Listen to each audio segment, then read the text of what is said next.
Alright, welcome back with your physics teacher, Mr. Fernando. In this video, I'm going to be showing you how we can figure out the direction of the acceleration vector. Now, what we have so far in our story is we have our friend the cheetah and some tree that's stationary, and in our motion diagram, we're going to start the timer right at this point where the cheetah is initially at time 0, and we're going to assume that our cheetah is moving to the right. So after 1 second, that would be the location of the cheetah, and after another second, it might be here. 2 seconds. Now, in order to get to the acceleration vector, you have to go from position vector.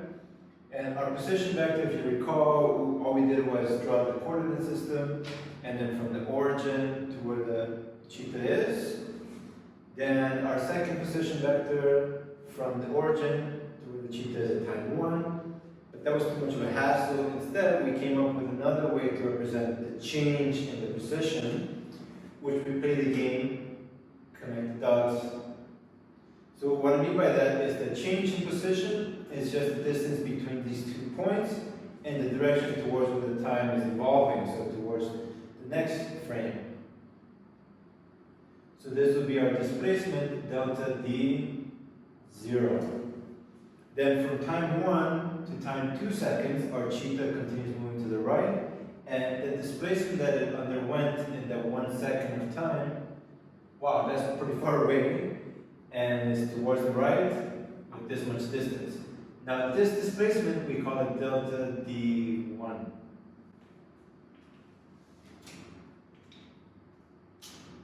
In the previous video, I showed you how we can start from our definition of velocity, which is the displacement over the change in time. It was really easy if we assume the 1 second of time interval difference, because that's going to always be a positive value. So velocity will always be in the same direction as displacement, and if we had to assume 1 second interval, it's the same length. So an easy way to draw it, to remind us that they are different quantities, is play the game, connect the dots, but with a different color. So I like to use red for velocity because it's the most important quantity we usually deal with. This is the first velocity, which we call v initial. Then we play the game, connect the dots again. This is the velocity 1.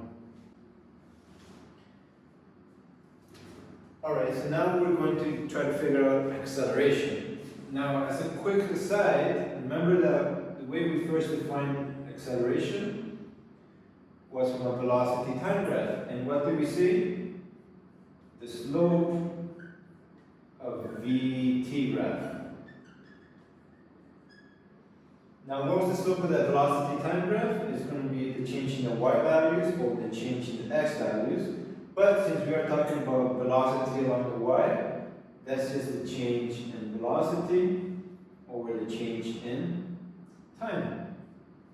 But normally, we always gave a direction with velocity. There was a positive direction, a negative direction, or east and west, and so on. So we were actually always dealing with a vector quantity. So this is the change in the velocity vector, or the change in time. Time is a scalar quantity. And this is our first definition of average acceleration. But we're too lazy to say average all the time, so we'll just say acceleration, which is the change in velocity over the change in time.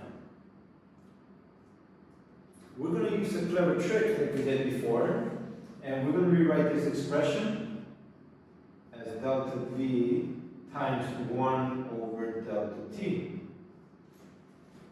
If we assume that time is always moving forward, which it is, it could be argued that way, then our time interval is always going to be a number greater than 0. So what does that mean about the acceleration vector? This is always positive, so the direction of it is only dependent on the change in velocity. So these two are parallel and in the same direction.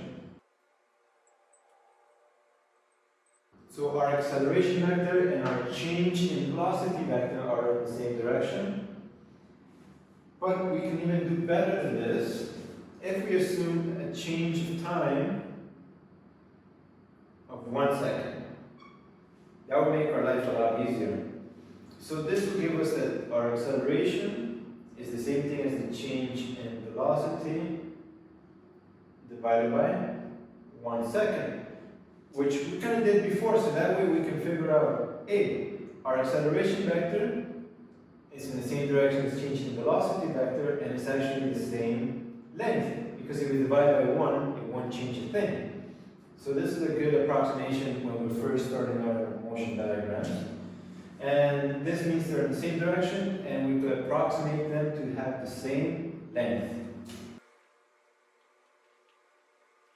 But that's not to be confused. Just because they have the same length and the same direction, they are not equal vectors, because they are actually describing different quantities.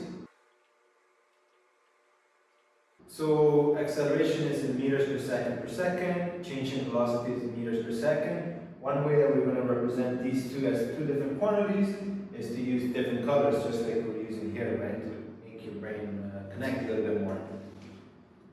Now, our mission is going to be to try to find the acceleration of this specific motion diagram using our velocity vectors.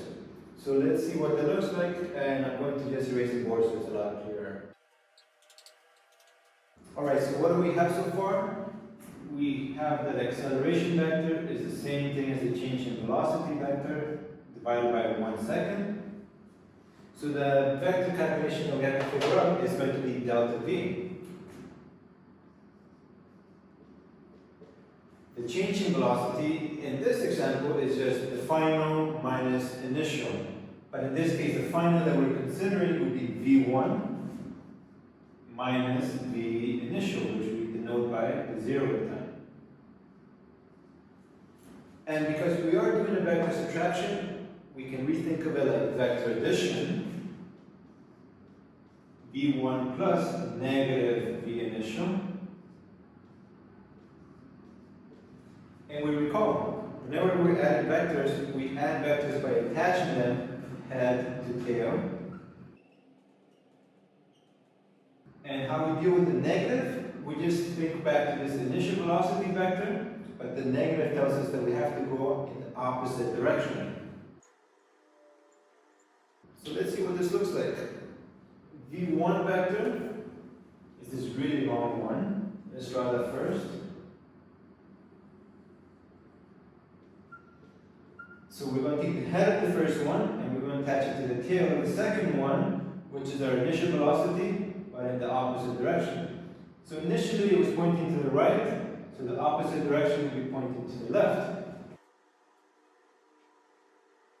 And our resultant, which in this case is our sum, is from the tail of the first vector to the head of the second vector, and this represents the change in velocity. But the change in velocity, if we divide by 1 second in this case, will be the same thing as our acceleration vector. So our acceleration vector points to the right. So we figured out the direction.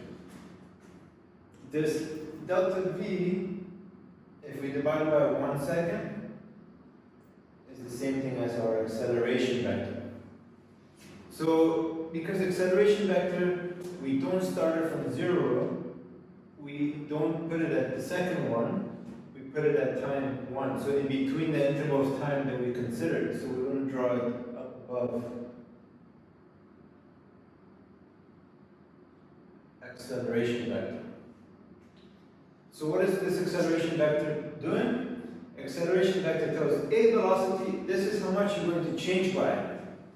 So this initial velocity vector, how much is it going to be changing by? It's going to be changing by this much in the next second of time.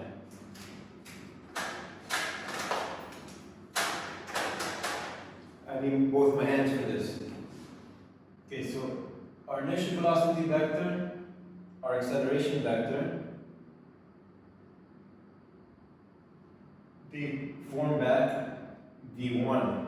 So again, acceleration vector tells our acceleration vector tells velocity how much to change by in the next second of time. So the length initially is this long for initial velocity. In the next second of time, acceleration like a vector, you're going to get this much bigger, which forms v1.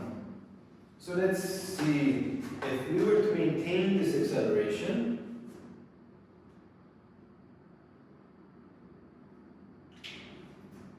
how big will the next vector be? Well, we're going to redraw our vector v1. And how much bigger is it going to be getting by? Depending on the acceleration.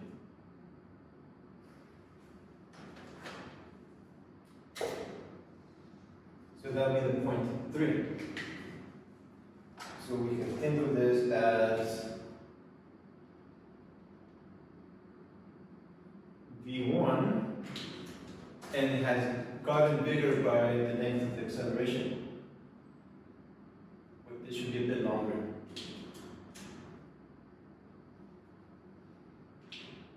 Okay, so I think you kind of get the point. Acceleration tells the velocity vector how to change. So if they're pointing along the same direction, the velocity vector will get this much bigger.